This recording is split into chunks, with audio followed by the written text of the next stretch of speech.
नमस्कार। स्वागत है आपका न्यूज नशा में। लेकर आया हूं आपका अपना कार्यक्रम। जब सत्य डोलता है तो अशोक वानखड़े बोलता है।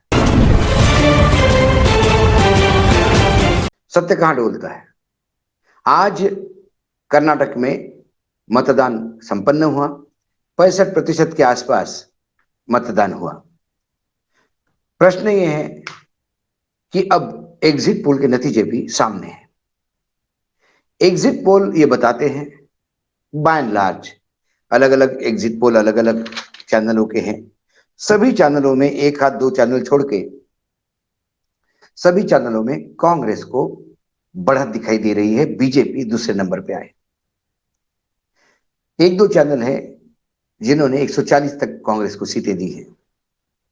बाकी चैनलों ने कांग्रेस को बढ़त तो दे दी है, लेकिन सत्ता में आने के लिए जो 113 का मैजिक फिगर है, उसी के आसपास कांग्रेस डोलती हुई नजर आ रही है। भारतीय जनता पार्टी, कांग्रेस और जेडीएस, ये तीन मेजर प्लेयर कर्नाटक के चुनाव में थे। जैसा कि हमने कहा कि कोस्टल कर्नाटका और कुछ सेंट्रल कर्नाटका में बीजेपी का गढ़ है। उसके अपोज में ऊपर की तरफ जो कल्याण कर्नाटका कह सकते हैं और तमिलनाडु कर्नाटका कह सकते हैं, वहां पे कांग्रेस का गढ़ है। ओल्ड मैसूर जो इलाका है, वहां पे जेडीएस का गढ़ है। इनकी सबकी अपनी अपनी होल्डिंग्स है और मरी हुई हालत में भी जेडीएस 20 सीटों तक तो ले ही आता है। और यदि कांग्रेस और बीजेपी टक्कर में आती है तो फिर जेडीएस किंग मेकर कहलाएगी। लेकिन सत्य इसमें कहां डोला? ये तो जनता का वोटिंग का पैटर्न है, क्योंकि पिछले कई सालों से वहां रिपीट सरकार होती नहीं है। हेगड़े साहब की जो सरकार थी, वो शायद कई साल पहले रिपीट हुई। उसके बाद तो वहां सरकारें कभी रिपीट हुई नहीं। 1985 में रामकृष्ण हेगड़े की सरकार रिपीट हुई थी। उसके बाद 99 और 2013 की बात करें तो बहुमत भी नहीं मिला कभी किसी को। ये हमेशा फ्रैक्चर्ड मैंडेट पे और त्रिशंकु सरकार आती रही। लेकिन आज जो मैं सत्य डोलने की बात कर रहा हूं, वो 13 तारीख को नतीजे आने के बाद सरकार तो बनेगी। जो भी सरकार बनेगा, बनाएगा, वो क्या अपने घोषणा पत्र में बोले हुए वादे को पूरा कर पाएगा? क्या प्रश्न ये है। या आपने फिर चुनाव में घोषणा पत्र लोगों को बेवकूफ बनाने का एक डॉक्यूमेंट समझ के रिलीज किया, जनता मूर्ख बनती रही और उसके बाद भी उसने रद्दी के टोकरे में डाला। और यदि आप उसको लागू करते हैं तो फिर कर्नाटक की वित्तीय स्थिति क्या होगी, इस पे भी थोड़ा ध्यान देना होगा। वर्तमान में कर्नाटक पे 5.18 लाख करोड़ का कर्जा है,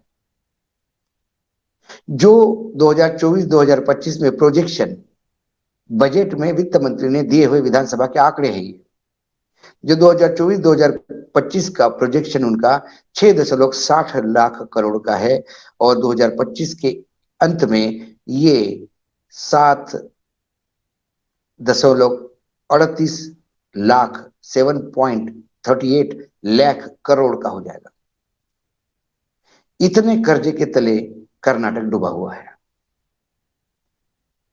ऐसे में क्या कर्नाटक पे और खर्चे हम लाद सकते हैं क्या? प्रधानमंत्री गुजरात में आम आदमी पार्टी को टारगेट करते हुए समझ बोल रहे थे कि ये फ्री वाले बांटने की कल्चर है और ये देश को बर्बाद कर रही है।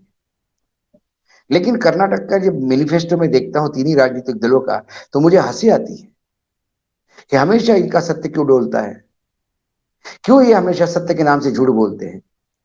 बीजेपी का यदि सर्वे मैनिफेस्टो मोटे मोटे तौर पे देखे तो बीपीएल परिवार को 5 किलो चावल और मोटा अनाज मिलेगा, 3 रसोई गैस सिलेंडर मिलेंगे सालाना फ्री,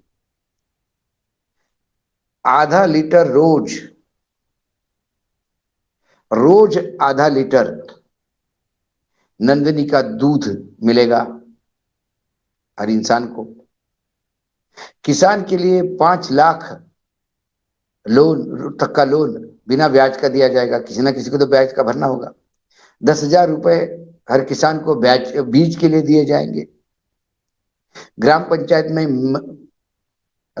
माइक्रो कोल्ड स्टोरेज, चलो ये तो एक डेवलपमेंट का है, लेकिन 10,000 बीज को देना, 5 लाख का रेंट इंटरेस्ट फ्री दे देना, आधा लीटर दूध दे देना, ये तो सब फ्री की चीजें हैं। 50 किलो डेयरी या फार्म मतलब किसानों का उत्पादन जो होता है, 50 किलो तक यदि आपको गांव से शहर ले जाना हो तो सरकार उसका वाहन का भी खर्चा देगा, ये भी सरकार की तरफ से फ्री है।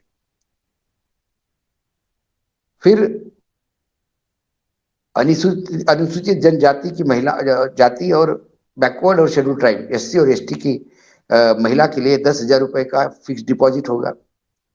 हर नगर निगम में, शहर में, वार्ड में मोहल्ला क्लिनिक होंगे, जो आम आदमी पार्टी के थे वहां पे अलग उन्होंने बताया। फिर अटल एक आहार योजना होगी, जो अम्मा कैंटीन चलती है तमिलनाडु, उस हिसाब से सस्ता खाना मिलेगा। एनआरसी और कॉमन सिविल कोड भी लागू करेंगे। ऐसी कई चीजें हैं, उसमें कई मुफ्त की चीजें हैं। अब ये बीजेपी ने जो मुफ्त की चीजें दी है उसमें खर्चा कितना आएगा, मैं आपको एक मोटे मोटे तौर पे आपको आइडिया आ जाएगा।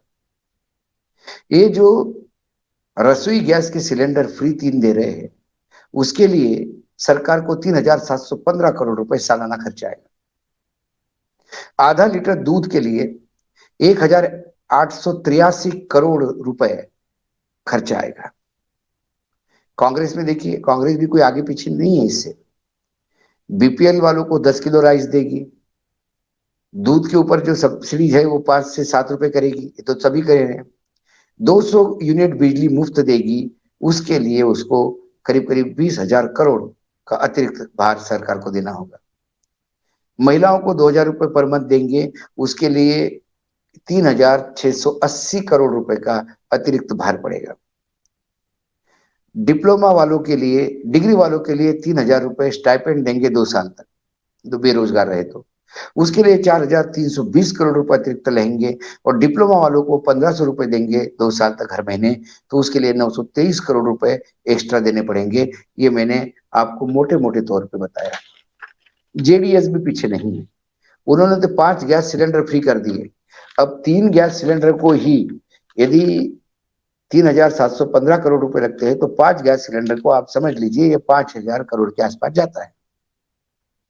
और 10 गैस सिलेंडर साल में 50% कॉस्ट पे मिलेंगे, मतलब ये अभी 6,000-7,000 करोड़ का मामला गया।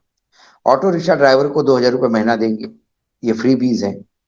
महिलाओं के सेल्फ हेल्प ग्रुप से जो कर्जे लिए वो सब माफ किए जाएंगे। गर्भवती के लिए 6 महीने के लिए 6,000 रुपए महीना मिलेगा, ये भी फ्री बीज में आता है। विधवा को 900 रुपए की जगह पे 2,500 रुपए देने की उन्होंने बोल रहे। किसान को हर महीने 2,000 रुपए की पेंशन मिलेगी। 1 एकड़ में 10,000 रुपए की सब्सिडी किसान को दी जाएगी। 6.8 लाख साइकिल्स और मोपेड सरकारी कॉलेज में जाने वाले बच्चों को दी जाएगी। तो आप समझ सकते हैं हजारों करोड़ रुपए के यदि ये मुफ्त की रेवड़ियां आप बांट रहे हैं, तो जिस राज्य पे वर्तमान में 5 लाख और इस फाइनेंशियल ईयर में 6-6.5 लाख करोड़ का कर्जा है, जो 25 तक 7,38 लाख करोड़ तक जा सकता है। ऐसे कर्जदार राज्य पे ये जब इनमें से कोई भी चुनाव जीत के आएगा या आपस में गठबंधन की सरकार बनाएगा और यदि घोषणा पत्र पूरा करना होगा तो उसको कितना और कर्जा लेना होगा, ये कैलकुलेशन में आप पे छोड़ता हूं। और यकीनन बोल देता हूं कि इसमें से कोई भी राजनीतिक दल अपने किए हुए वादों को पूरा नहीं करेंगे। 5 साल तक चलते रहेंगे। जब चुनाव नजदीक आएगा तो आखिरी 6 महीने में पेंशन भी देना शुरू कर देंगे, सब कुछ देना शुरू कर देंगे। इसलिए मैंने कहा कि नतीजे तो कुछ भी आ जाए, क्योंकि वोटिंग हो गया है, लेकिन एक बात बताऊं, जो घोषणा पत्र का सत्य है वो डोला, इसलिए अशोक पात्रे बोला। आज इतना ही, कल फिर आऊंगा किसी विषय के साथ। तब तक के लिए नमस्कार, देखते रहिएगा न्यूज नशा। और आप हमसे जुड़े रहने के लिए सब्सक्राइब करें YouTube पर, फॉलो करें Twitter पर और लाइक करें Facebook पर। और ज्यादा जानकारी के लिए आपको टाइप करना होगा सिर्फ न्यूज नशा।